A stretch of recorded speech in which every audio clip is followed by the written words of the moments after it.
ကျွန်တော်တငယ်ချင်းတွေအဖွဲလိုက်ဆောင်းဝဲပွဲတွေပဲဖြစ်ခင်အနာကြီး boost သွားလုံးမဲ့ vlog လေးပဲဖြစ်ပါတယ်ဆိုတော့တငယ်ချင်းတွေတူတူဘယ်လိုမျိုးတွေဆော့မလဲဆိုတာကိုတူတူလိုက်ကြည့်ပေးပါအောင်ရှင်ကျွန်တော်အခုဘယ်မှာသွားပြီးတော့ဆော့မှာလဲဆိုတော့ Fountain Park ကိုသွားမှာပါဒါကျွန်အရင်နေခဲ့တဲ့အဆောင်ရဲ့ဘေးနားနေရာပေါ့နော်အဲ့ဒီထဲမှာကျွန်တော်မြန်မာနိုင်ငံမှာဆိုရင်အလီဘာဘာလိုမျိုးဆော့လို့ရတဲ့နေရာပေါ့နော်အဲ့ဒီမှာသွားပြီးတော့တငယ်ချင်းတွေတူတူဆော့ပါမယ်ဆော့ဖို့အတွက်အရင်ဆုံးခွိုင်လဲပါမယ်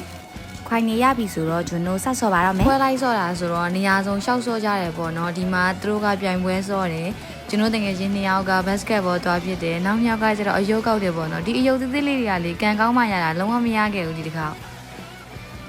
ပြီးရင်ကျွန်တော်2ယောက်တွဲစီဖီယန်နိုတီးပါတယ်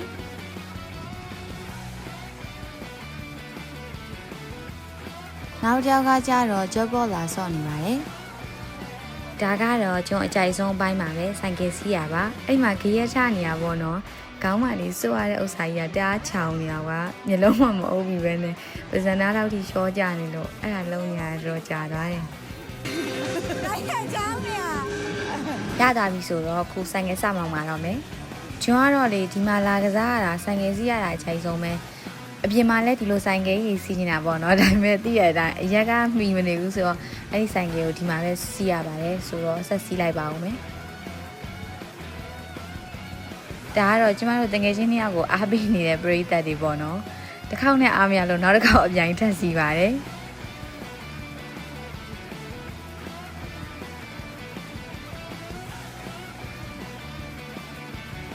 ကဲခုတော့ဆိုင်ငယ်စီးလို့ဝါသွားပြီပေါ့နော်အဲ့တော့ရထားတဲ့ ticket နည်းနည်းလေးကိုတွားပြီးတော့ခေါ်လက်လုပ်ပါမယ်ဒါကတော့နောက်တွဲပါသူတို့ကတော့ဒီမှာအကလေးချင်းနေရပေါ့နော်ကျွန်တော် April ဒီတကြံ vlog ကြရင်ကဖို့အတွက်ပေါ့နော်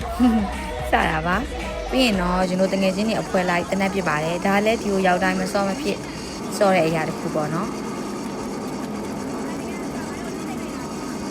ပြီးရင်ပြန်ကန်ကြီးအနေနဲ့အယုတ်လေးများရမလားဆိုပြီးတော့ကောက်လိုက်ပါတယ်ရမလို့နဲ့မိသွားတာနော်ဒါပေမဲ့မရခဲ့ပါဘူးသူမကတော့လက်တဲ့ကြောင်တနက်နဲ့ပြပြနေသူပေါ့နော်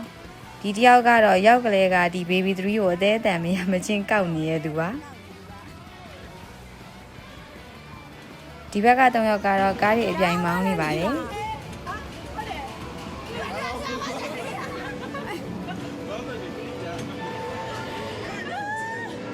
ဒါကတော့နောက်ဆုံးဆော့ခဲ့တဲ့ကစားနည်းပါဘာလို့ရှောက်ပြနေမှမသိပါဘူးဒါဆိုရင်တော့ကျွန်တော် squad လေးတွားပြီးတော့ဆော့တဲ့ vlog ကဒီလောက်ပါပဲဗီဒီယိုလေးကိုအဆုံးထိကြည့်ပြီးရတဲ့အတွက်ကျေးဇူးတင်ပါတယ်အားလုံး bye bye see you in next video